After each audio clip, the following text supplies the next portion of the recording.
All right, so let's start with the big story that's in fact coming in from Bangladesh, where the situation remains very tense. The Chief Justice Aide has stepped down from his post after hundreds of protesters surrounded Dhaka's top court. Asif Mahmood, one of the coordinators of the anti-discrimination student movement, has issued a warning to the Chief Justice Aide Hassan, demanding for his immediate resignation. Now, according to local media reports, protesters under the banner of anti-discrimination student movement have announced that they will not leave the streets until the remaining 6 judges also resign. Now, earlier, the Chief Justice Aide Hassan had called for a full court meeting on Saturday. The students have called this meeting a judiciary coup. The protesters chanted slogans outside of the Supreme Court building, demanding that all 6 judges must step down.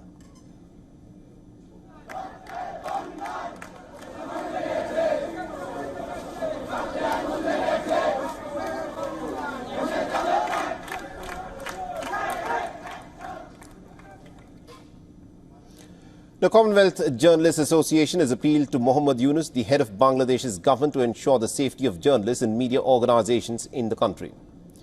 Meanwhile, Sheikh Hasina's son, Sajib Wazid, claimed that she did not formally resign from the post of the Prime Minister before fleeing from Bangladesh amidst the intense anti-government protests. She was going to announce her resignation and announce a constitutional transition of power, which would be Parliament holding new elections. That is what she was going to announce. But she had no plans to leave her residence at all. She did not. That was completely, in fact, the reason this happened was this was completely unplanned. She was going to just resign. She did not wish to leave Bangladesh. At least 232 people were killed in the incidents of violence which erupted across the country following the fall of the government led by Sheikh Hasina, taking the death toll to over 560 since the anti-quota protests began in the middle of July. Now, Hindus, who make up about 8% of Bangladesh's minority population out of 170 million people, have also been targeted in this bout of violence. A school teacher was killed and at least about 45 people have been injured, as homes, businesses and some temples were vandalized. Now, despite the tensions, the police continues to observe a work abstention, citing fears for their safety amidst reports of officers being targeted as well as being accused of extrajudicial killings. The newly appointed Inspector General of Police, Mohammad Manul Islam, has given an ultimatum to the police across the country to return to their respective workstations within 24 hours. Meanwhile, demanding protection for the minorities, a large crowd gathered outside the United Nations headquarters in New York. The protests also took place at other places in the city. Given the situation, Bangladeshis, mostly Hindus, have been trying to flee and enter into India. So it is Hindu Bangladeshis have been trying to come into India and take refuge here.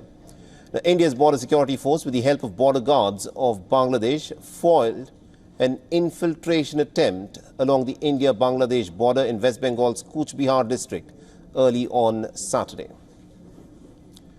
And we earlier spoke with Sohail Taj, who is a former State Minister of Home Affairs in Bangladesh. Listen in to what he had to say.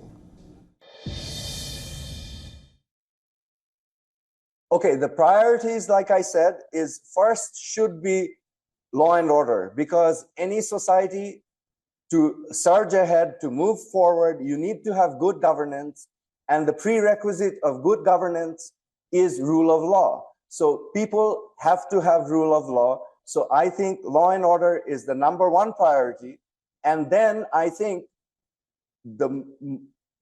what people want, as I have seen, as I have spoken to people want justice. People want all the people. See, we still don't know how many people died. It's in the hundreds. It's over 400, 500, 600. No one knows. So we need to tabulate the number. We need to find out how many people died. We need to find out who were responsible, who fired the shots, who gave the orders, what was the chain of command, and we need to bring justice to these people. That is the next step. And simultaneously, look, a government doesn't just do one thing. A government does many things simultaneously. So I think these should be the priorities.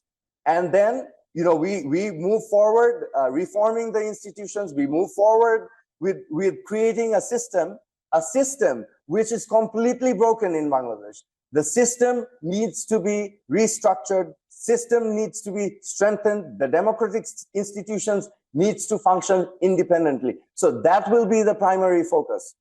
I believe, for this interim government. For all the latest news, download the WION app and subscribe to our YouTube channel.